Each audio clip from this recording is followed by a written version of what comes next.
आता मला तर भीती वाटतं का हे प्रायव्हेट शाळाच काही जी आर काढतं का?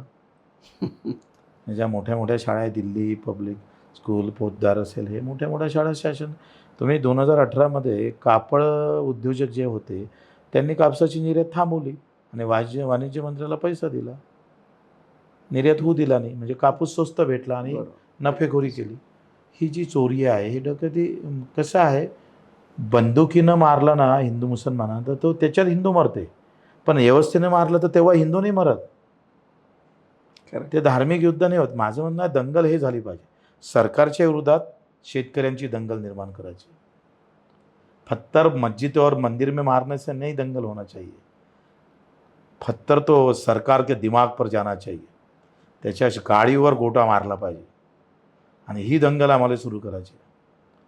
ही खरी दंगल झाली म्हणजे मग खरा जो कष्टकरी कामकरी आहे तो आनंदानं जगेल.